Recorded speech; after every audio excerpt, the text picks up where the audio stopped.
Well, we are in a series. It's week 2 of a 3-week series called Words Matter. Everybody say words matter.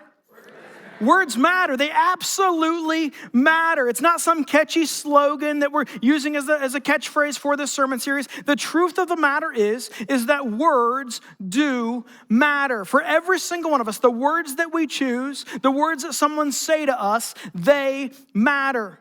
Maybe you grew up back in the day where you heard this phrase, "Sticks and stones may break my bones, but words can never hurt me." You guys remember this phrase? It was an absolute lie, wasn't it? I mean, it's an absolute lie. Sticks and stones, they hurt. Yes, they do hurt. But words hurt. Whoever came up with that was delusional. I would say they were so delusional. In fact, they're probably a Dallas Cowboy fan, right? There it is. There's my football joke for the day, right? Sticks and stones may break my bones, but words never hurt me. That is absolutely delusional. Instead, words hurt. That's why we looked last week at Proverbs chapter 18, verse 21, where Solomon says these words, and these words are so critical. Here's what Solomon says. Solomon says, "The tongue has the power of life and death, and those who love it will eat its fruit." He says the tongue has power of life and death. Everybody say life and death. You get this, right? The tongue has the power to build up, and the tongue has the power to tear down. That's what we talked about last week. And last week, at the end of the message, I said, hey, I want you to go and I want to challenge you with the Watch Your Mouth challenge. Remember this challenge? It was 3 encouragements, 3 moments of encouragement where you actually say out loud to somebody and you encourage somebody else. 2 moments of gratitude. What are you thankful for? And 1 memorized verse. And that memorized verse was Psalm 19, verse 14. "May the words of my mouth and the meditation of my heart be pleasing to you in your sight, my Lord, my rock, and my redeemer," right? Like that's what we talked about last week. Out of curiosity, who took the Watch Your Mouth challenge seriously this week? Just out of curiosity? 17 of you. Cool. Here's the deal. Let's put this back into practice. In fact, this past week, it was kind of funny this past week, the amount of people that would send me like encouraging text messages, I think they were trying to do the thing. They would send me encouraging text messages, send me encouraging emails. In fact, I got an email from somebody who has moved away. They used to be at Offutt, and they moved away, and they sent me a really encouraging email. "Hey, I watched this week, and I just want to encourage you in what you're doing." It's so much fun to see the encouragement come from this. In fact, I got an email. Someone was trying to put this into practice. They sent me a text, sorry. They were trying to put this into practice, and they sent me this text. Check out what this text said. Said this, "I'm really trying to put this into practice," so they sent me this picture. So I'm gonna start cussing people out, but with biblical words. Like, "May your crops wither and bear no fruit, and the ravens eat your mustard seeds." If that was your memorized verse this week, you missed it, okay? If that was the one, I got 3 encouragements and 2 moments of gratitude, and that one, you missed it, right? As we get started today, I want you to think, what are the most impactful words that have ever been spoken to you?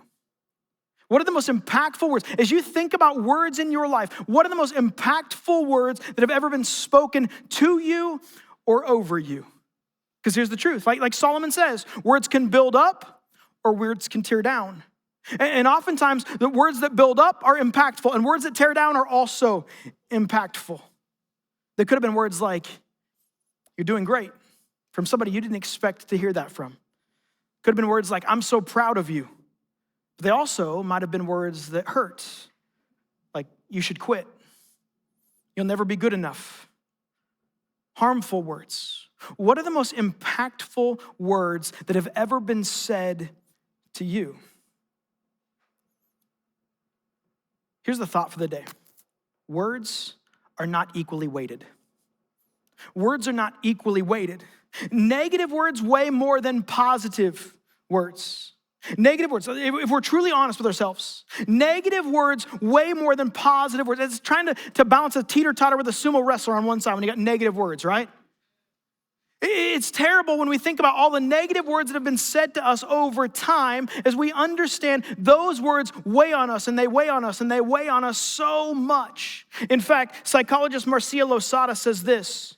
She says the optimal ratio of positive to negative for flourishing relationships is 2.9 to 1. Round up. 3 positives for every 1 negative for it to be even. A guy named John Gottman took it a step further, and he said that in intimate relationships, so as you think about spouse to spouse, you think about parent to child, he says that it's 5-1.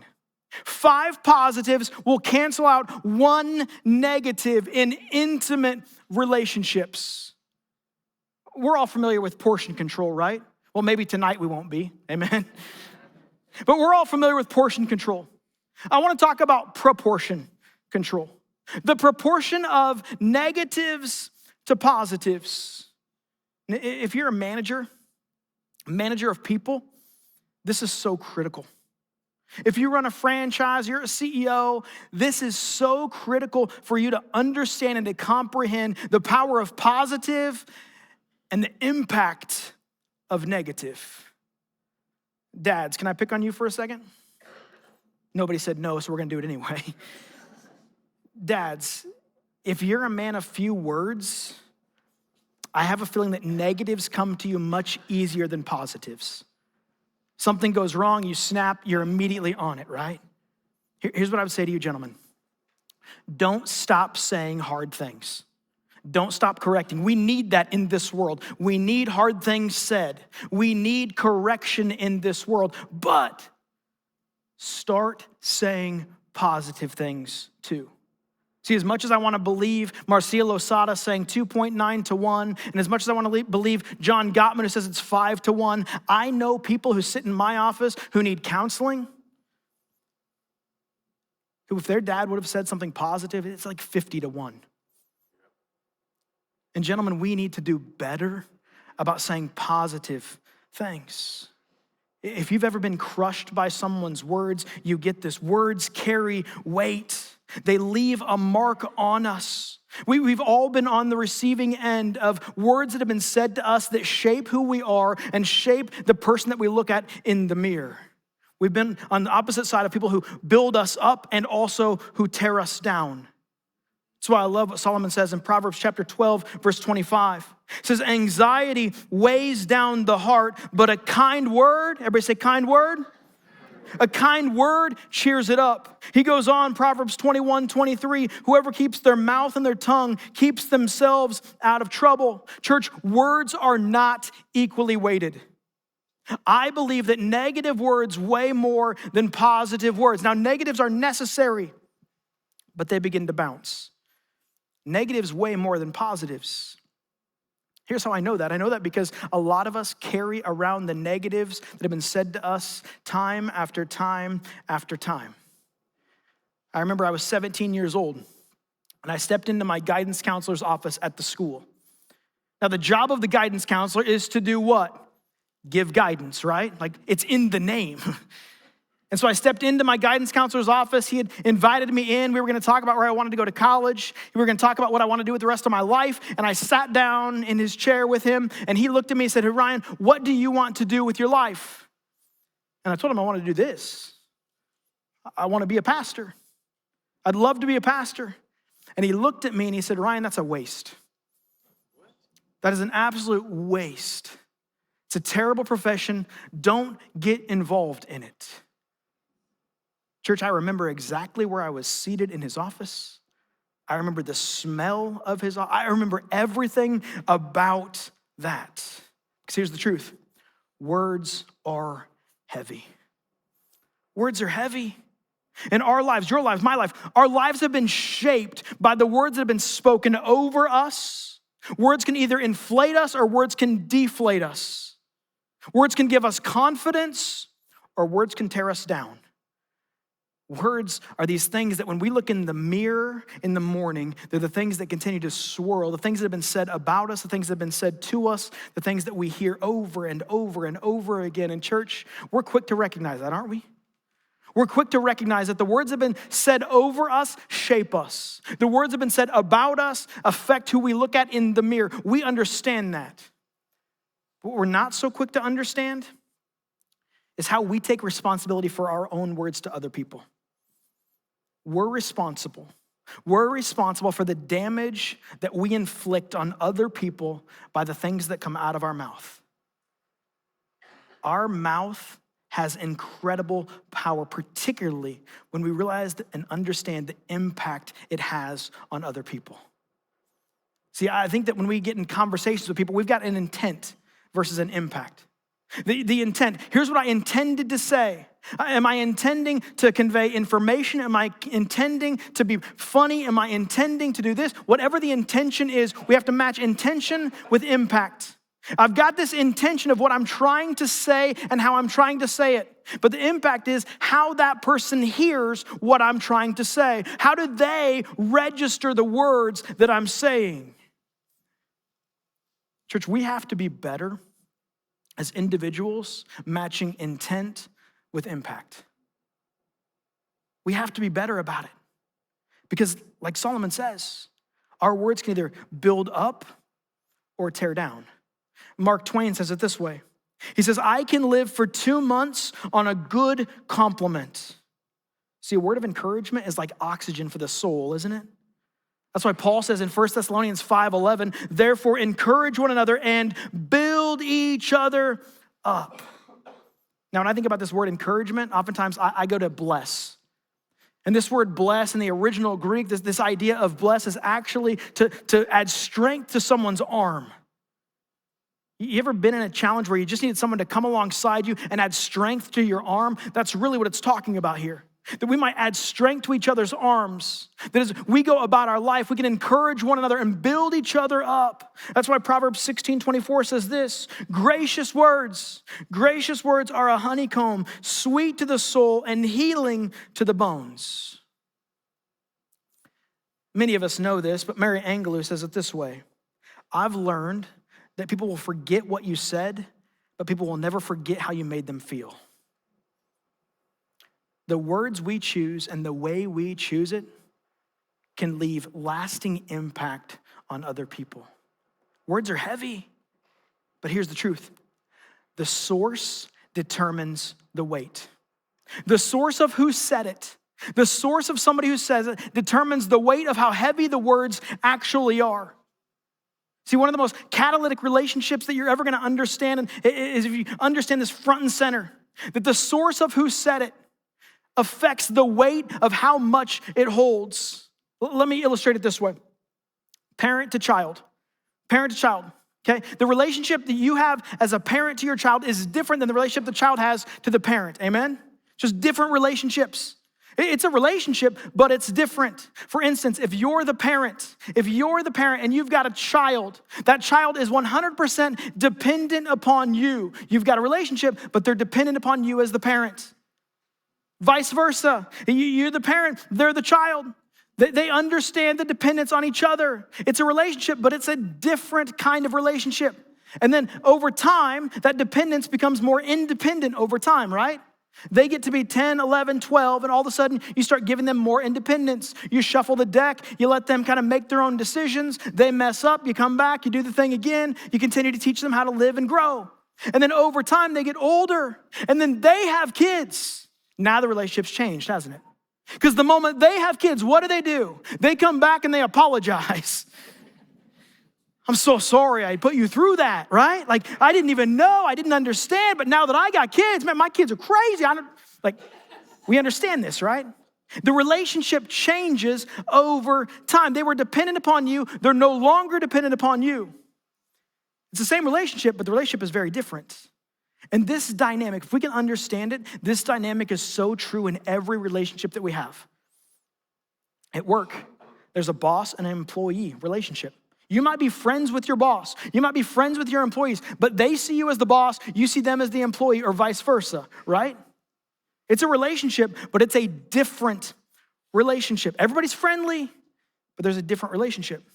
Older brother has a different relationship than younger brother. Older sister, younger sister. There's an inequality when it comes to these relationships. Now, to be clear, I didn't say that nobody's of value. I said everybody's equal value. But in the relationship, there's an unequal power, unequal influence, unequal authority. And we have to understand and manage that tension. That the source of who's saying it affects what we're gonna do with what is said. For instance, if your mechanic says to you, this isn't working, that's different than if your spouse says, this isn't working, amen? Very different. They say the same thing, but it's a different relationship. If your financial advisor says, hey, we should look at your spending habits. Your Amazon account says, we should look at your spending habits. They're the same thing, but different relationship, right? If your mom says you should eat more vegetables, that's different than if the pizza delivery guy says you should eat more vegetables. And your counselor says, let's unpack that. Your spouse says, let's unpack that. It's two different things, right? See, the weight of the word is determined ultimately by the source of who said it.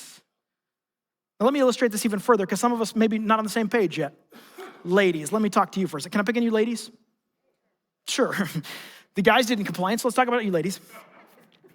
Let's pretend, ladies, that you are gonna go to coffee or lunch with one of your girlfriends. And so you get all dressed up and you head to the coffee shop or you head to the restaurant. And the moment you arrive at the coffee shop or the restaurant, your girlfriend is already there.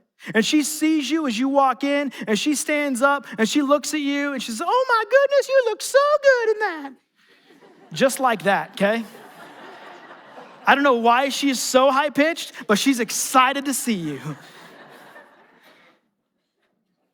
That's a compliment, right, ladies? Like, you would love to hear that from your girlfriend, right? Like, that's a 5-pound word. That feels, words are heavy. That's a 5-pound word. That feels great. Thank you for complimenting me. I feel really good. I look really good. You told me I look good. Yeah. That's how you act too, I know it. Same day you go home. And you arrive at your house and your 15-year-old daughter is sitting at the coffee table doing some homework. Your 15-year-old daughter sees you walk in, does a double take, and goes, Mom, you look so good. We could be sisters. 5-pound word turned into 500-pound word, didn't it? Like, you understand the weight of the word. It wasn't the location. It wasn't that you were at a coffee shop. It wasn't that you were at lunch. It wasn't just because it came. It was because you went home and it wasn't your girlfriend who said it anymore. It was your daughter who said it. Who said it determines the impact that it has, right? See, if source determines weight, weight determines the impact of it. Weight determines the impact of what is said. Middle school and high school students, can I pick on you? Picked on the guys, picked on the ladies. Now it's your turn. This is why your parents get on to you so much, middle school and high school students, because you play a unique role in your life right now, like a unique role in your life in this moment. The reason that your parents get on to you, middle school and high school students, the reason your parents are like, hey, would you be nice to your brother? Would you be nice to your sister? The reason they do that is because they understand the impact of the words that you use with your brother and your sister. Now, let me say this. I understand that your brother and sister are a gnat. I get it. They're the worst, aren't they? Like, let's be honest. They're the worst, but you play such a unique role in their life, whether you're a younger brother, younger sister, doesn't matter. You play such a unique role in their life to speak life and to speak light into their life. And you will either use this time in this moment to build up or tear down. And so middle school, high school student, I just want to challenge you to use this time wisely to speak light and to speak life into your siblings. Spouses, can I talk to you? Those of you that are married in the room or at Shadow Lake today or online today. The way that you use your words around your kids, the way that you speak to each other in relationship, your husband and wife, the way that you speak to each other, your kids are gonna see that and reflect that in their own relationships. Speak light and speak life in your relationship. You don't understand the power, the weight of the words that you choose. It's so critical. It's so critical to understand that words are heavy. And if we would understand that words are heavy, we would watch the words that we say to make sure we're not putting more weight on people. Or if we are putting weight, it's positive weight on people. A few years ago, I was traveling to Indiana. I've got a really good buddy of mine. He's a lead pastor at a church in Indianapolis. And he has me come out and preach every once in a while. He just needs a break, and so he asked me to come and preach for him every once in a while. And typically, I'll just fly. I just enjoy getting on a plane, flying out there, flying home. It's kind of about a 2-day thing. I can just get out there and get back and be done with it. And I realized that, this is fine and dandy, but I wanted some time with my kids. And so this last time I went, I actually took my son with me.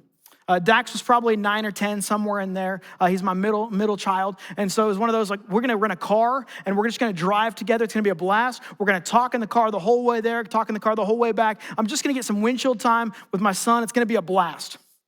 And so we get there, and then I preach, and I had a goal with Dax on the way home. I said, the goal is we wanna get home as fast as we possibly can. Not speeding, okay, I know we got cops in the house, not speeding.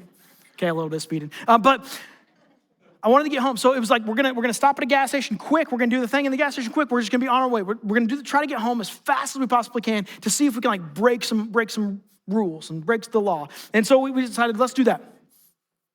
And so we get in the car after I got done preaching. So I had preached a couple times there. We get in the car. I was like, Dax, are you ready? He's like, I'm so ready, Dad. He goes, but before we go, can I just say, that sermon today, that was fantastic. Church, you can tell me my sermon is good, or you can tell me my sermon is trash. I don't care. I really don't. When my son in the back seat tells me, Dad, that sermon was fantastic, that's a 500-pound word. I'm like, son, what do you want? Money? What do you want? I will give you whatever it is that you want. Moms and dads, this is so important. When you walk into your child's room after they've made a mistake and you see them as the person who made the mistake, you know who they see on the other side? They see the one person they need approval from in that moment. We need to leverage the opportunities that we have to speak light and to speak life into the people that we come in contact with on a regular basis. Because it's not the same relationship. You have a relationship, but it's not the same. See, who you are and who you represent should determine what you say. Who you represent should determine what you say. The words we choose should represent who we are coming from. That's why Proverbs chapter 12, verse 18 says it this way. It's a warning. The words of the reckless, everybody say reckless. The words of the reckless pierce like swords, but the tongue of the wise brings healing. Church, every single one of us has potential to leverage the weight of our words in every specific relationship that we find ourselves in. And if you get this right, it makes you and the people around you better. Now, here's what's really cool about this.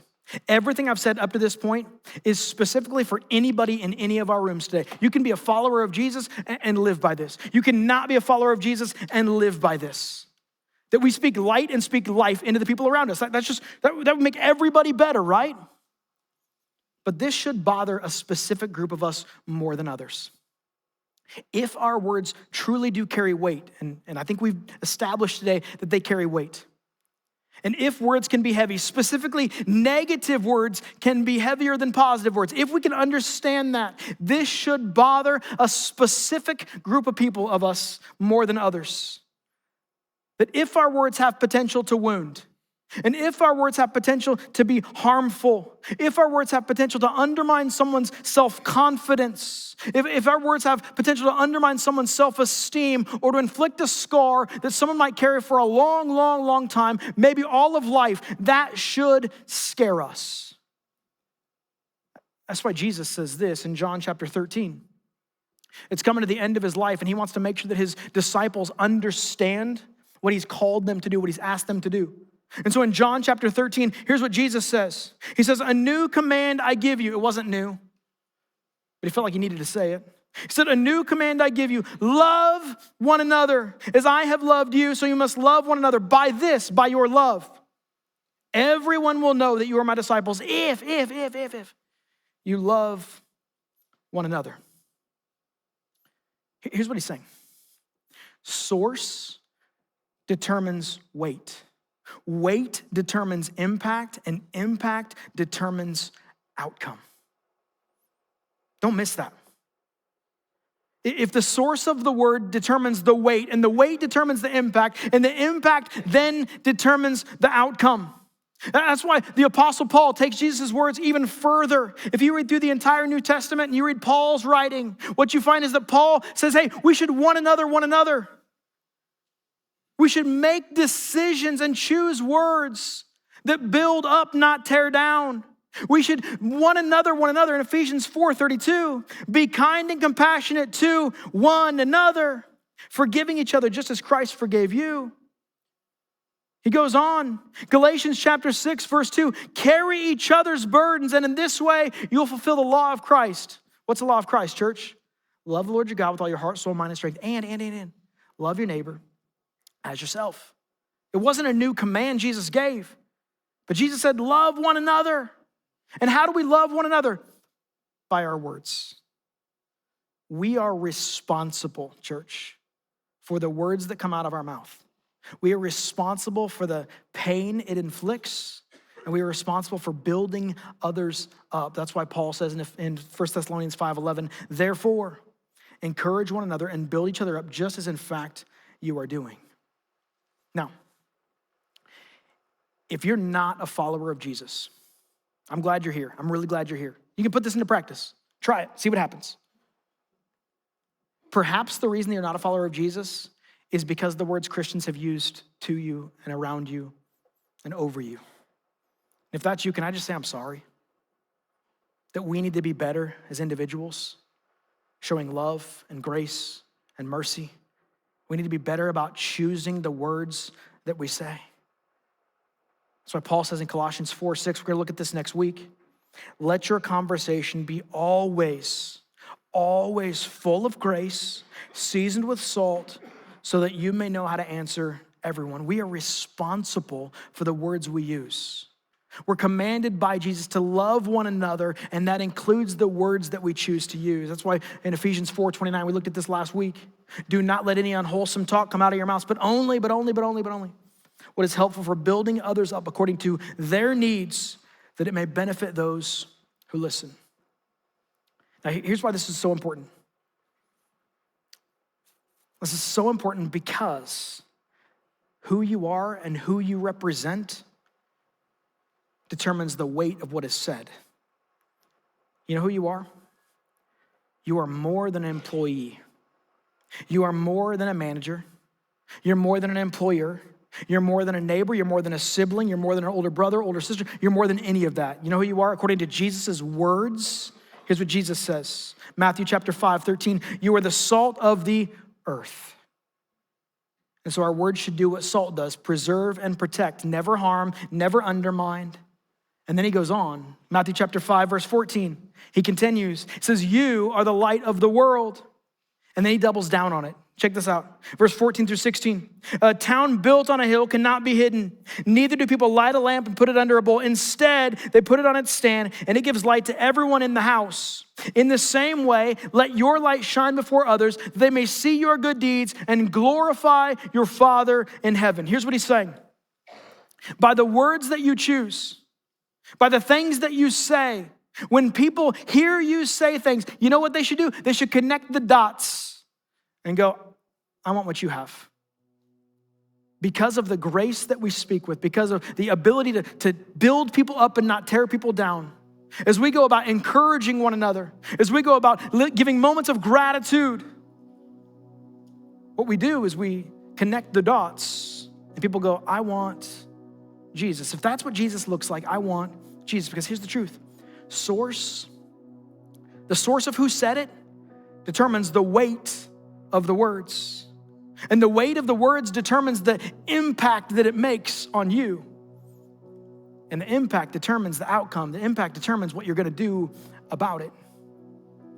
In just a moment, we're gonna sing a song called Take You at Your Word, where we simply are declaring that we're gonna take the words from God. We're gonna take him, his grace and his love and his mercy, and we're gonna take his word. But before we do that, there's a story in Mark chapter 4 where we understand that the source of who said it changes everything. In Mark chapter 4, Jesus is in a boat.